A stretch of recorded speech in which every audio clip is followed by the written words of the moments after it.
Ben senden öldürdüm ve sen hayatımdın benim. Sen benimle giderdin. Sen bana okurdun.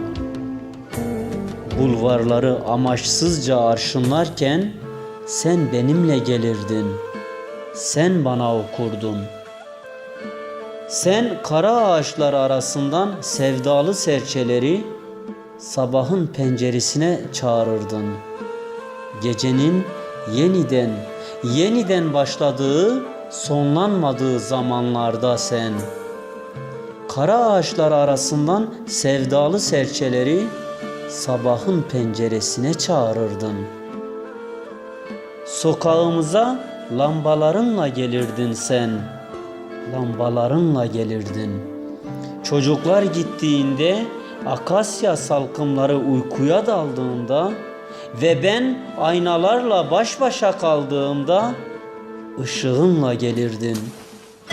Ellerini bağışlardın, gözlerini bağışlardın, şefkatini bağışlardın. Ben açken hayatını bağışlardın. Işık gibi cömerttin. Laleleri toplardın sen ve saçlarımı yayardın. Saçlarım çıplaklıktan ürperdiğinde sen laleleri toplardın. Sen yüzünü yaslardın göğsümün ıstırabına.